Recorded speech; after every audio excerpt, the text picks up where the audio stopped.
Hey, ¿qué onda, gente de Argentina, Uruguay, del mundo entero? Sean bienvenidos a Mate con Mateo, el podcast que te invita a cebarte un buen mate y a charlar sobre la Biblia como si estuviéramos en el living de tu casa. Hola, acá Toto, listo para compartir unos amargos y desentrañar los secretos del Evangelio de Mateo con vos. Así que prepara ese termo, la yerba, la bombilla, que esto está por empezar. En Mate con Mateo vamos a recorrer las escrituras con un lenguaje que entendés vos, sin palabras raras ni vueltas teológicas. Vamos a conectar con la palabra de Dios de una manera fresca, divertida y bien nuestra. Así que si te gusta el mate, te interesa la Biblia, repasar las lecciones que dimos en las clases los jueves en el Cefolí, este es tu lugar. Ponete cómodo y prepárate para disfrutar de Mate con Mateo. ¡A que arranque la función! Un día a la vez, uno batalla o renuncia, lloras en la tormenta o bailas en la lluvia.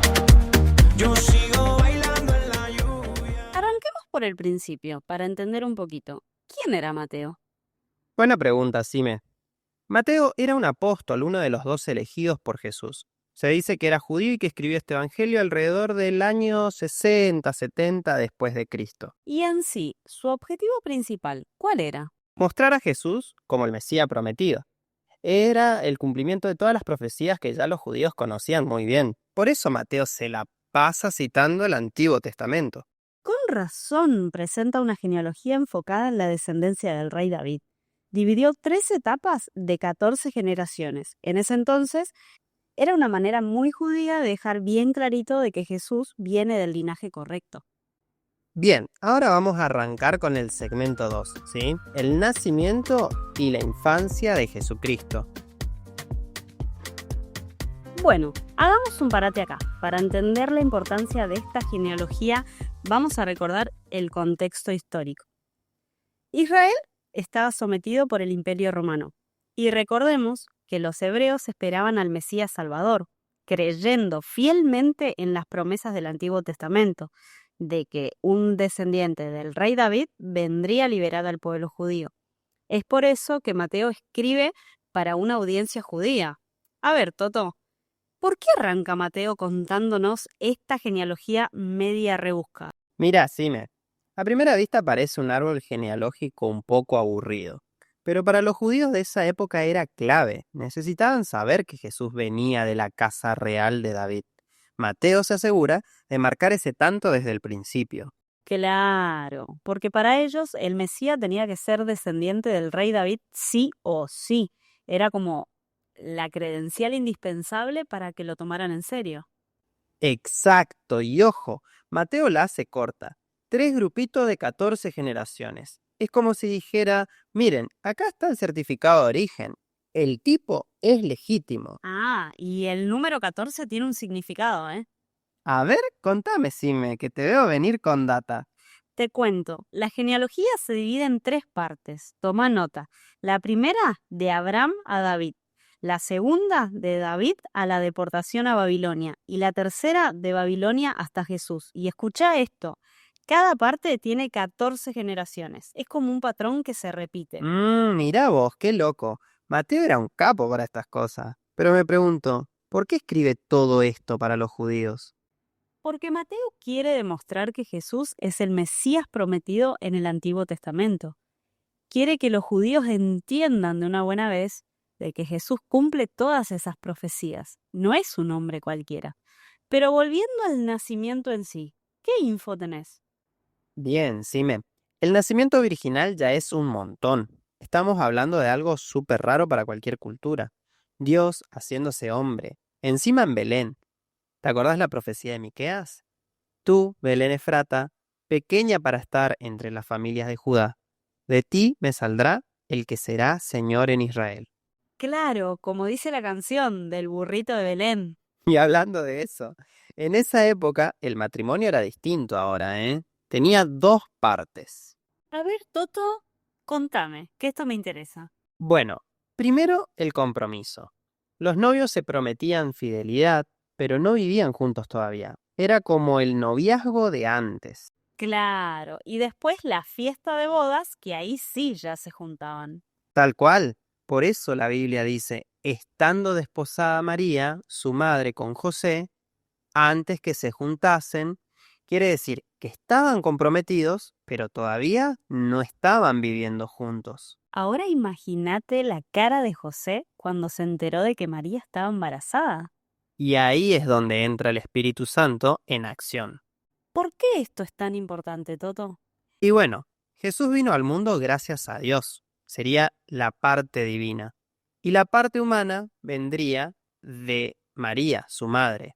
Y esa combinación lo hace tan singular en comparación al resto de mortales.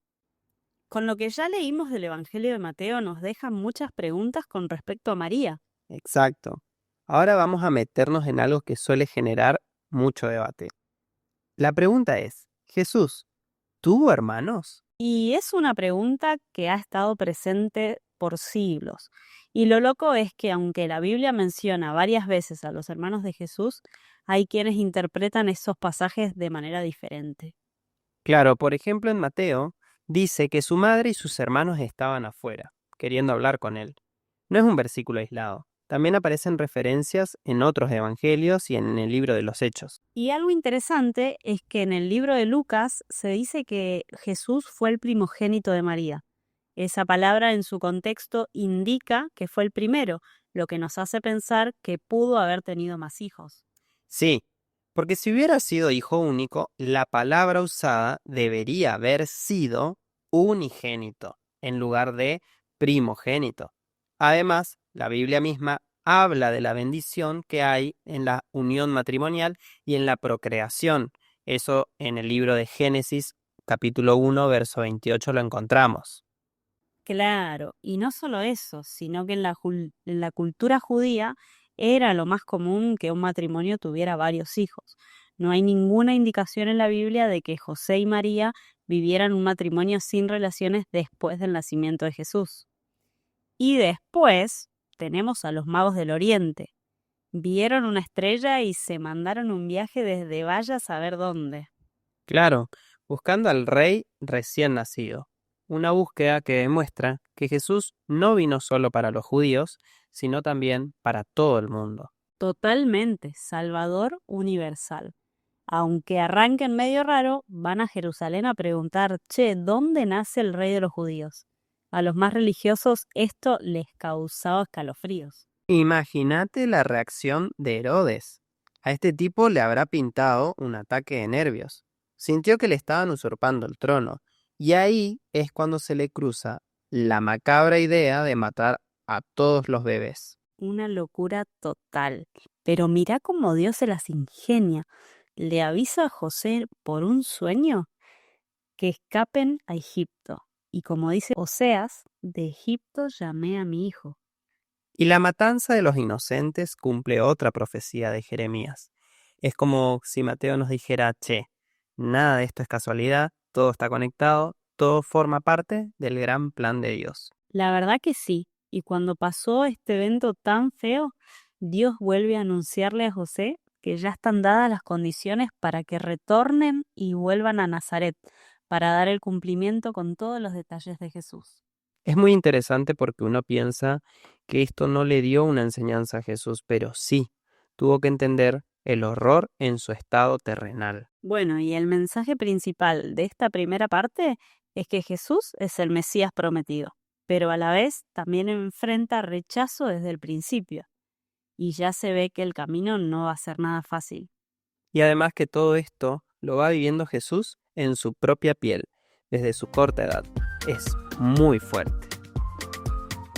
Bueno, Toto, antes de que sigamos con la historia, vamos con el segmento 3. Saltamos casi 30 años. Jesús creció en Nazaret, probablemente cortando madera como carpintero con José. Y de golpe aparece en escena, pero no solo, porque Juan el Bautista ya estaba preparando el terreno, ¿no? Exacto, y no era nada improvisado. En Isaías ya lo anunciaban como esa voz gritando en el desierto: preparen el camino del Señor. Juan era el elegido para ese gran anuncio.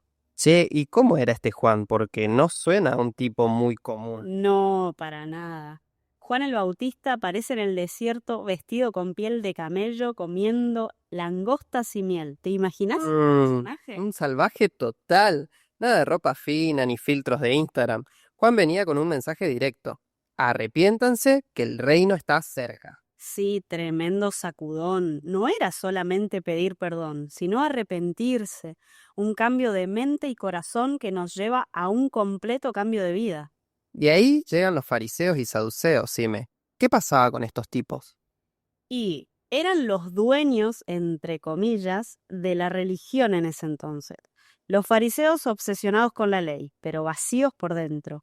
Los saduceos manejando el templo como si fuera un shopping, porque vendían animales, sin creer en la resurrección. Juan los ve y les dice, generación de víboras, ¿qué hacen acá si no van a cambiar? Güey, qué manera de enfrentarlos. Y después viene el bautismo de Jesús, ¿no? Sí, un momento clave. Jesús llega desde Galilea, busca a Juan, su primo, y le dice, bautízame. Y Juan al principio duda, pero Jesús insiste. Se van al agua, lo sumerge y al salir del agua el cielo se parte. El Espíritu Santo baja como una paloma y se oye, este es mi Hijo amado, en quien tengo complacencia. Wow, la Trinidad en acción. Padre, Hijo y Espíritu Santo. Todos presentes. Totalmente. Y de ahí empiezan las pruebas para Jesús, porque se va al desierto a enfrentar lo que se viene. Prepárate porque esto se pone intenso. Imagínate la escena. Jesús lleva 40 días sin comer nada. El sol quema en el desierto. El viento arrastra la arena que lastima la piel. Él está débil. Y ahí, en ese silencio sofocante, aparece Satanás, con una voz fría y calculadora. ¿Y qué le dice? Le susurra, mira esas piedras, si sos el Hijo de Dios, convertílas en pan y calma el hambre que tenés. Me lo imagino a Jesús con la frente sudorosa respondiendo, no solo de pan vive el hombre, sino de toda palabra que sale de la boca de Dios. Increíble. ¿Y después qué pasa? Satanás no se rinde, lo llevó al borde del templo a una altura que marea y le dice, si sos el Hijo de Dios, tírate, mostrale al mundo quién sos. Los ángeles te van a agarrar. Es la tentación del espectáculo. La de la gloria es fácil. Bien, pero ¿Jesús cae o no? No. Jesús le responde firme. No tentarás al Señor tu Dios. Mientras el abismo parece llamarlo, Satanás aprieta los dientes y va por todo. ¿Y hay más? Sí, lo sube a una montaña altísima y le mostró todos los reinos del mundo, riquezas y poder absoluto. Y con una sonrisa venenosa, Satanás le dice, si te arrodillas y me adoras, todo esto puede ser tuyo. Imagínate el peso de esta oferta. A Jesús con los labios secos y el corazón latiendo fuerte, con un silencio ensordecedor. ¡Qué momento! ¿Y qué pasa después? Jesús lo miró fijo y me imagino que con una fuerza que viene del otro lado le respondió, vete, Satanás, escrito está, adora al Señor tu Dios y sírvele solo a Él. Y Satanás furioso desaparece en un instante, dejando a Jesús victorioso en la inmensidad del desierto. Es tremendo. Esto me hace pensar en Primera de Juan, donde recuerdo que dice que Satanás aprovecha de los deseos de la carne, y en este caso representado por el hambre en Jesús, la vanagloria de la vida y ese orgullo de tirarse del pináculo del templo, o los deseos de los ojos representados en el poder mundial. Jesús pasó por todo lo que nos tienta a nosotros y lo venció con la verdad de Dios. Exacto, y nos deja un ejemplo increíble. Pero ¿cómo usamos esa misma fuerza para nuestras batallas diarias? Venciendo con la palabra de Dios y también recordando que hay que resistir al diablo y él huirá de nosotros. ¡Uf! Sime, qué viaje nos mandamos por el Evangelio de Mateo. Cuántas historias y cuántas enseñanzas, cuántos mates compartidos. Ni hablar, Toto, fue un recorrido increíble. Desde el nacimiento de Jesús, Mateo nos muestra a un Mesías que vino a cambiar el mundo. Tal cual. Y Juan abriendo camino, el bautismo marcando el inicio y las tentaciones mostrando la fuerza de Jesús. Esto solo es el comienzo. Sin dudas. Y les contamos que ya estamos diagramando cómo seguir. Esperemos que este podcast les haya gustado tanto como a nosotros. Fue un desafío para nosotros arrancar, pero nos alegra y nos encanta. Anímate a leer el Evangelio de Mateo por tu cuenta, déjate sorprender por la palabra de Dios y aplica sus enseñanzas a tu vida. Ahora te toca profundizar a vos. Y no te olvides de seguirnos, vamos a estar compartiendo más contenido y respondiendo a tus preguntas, dudas o inquietudes. Un saludo especial para todos los alumnos del Cefolí, de la Iglesia Manantial de Vidas, y sabemos que nos van a estar escuchando los jueves a las 20 horas. Un abrazo grande y que Dios lo bendiga. Hasta la próxima.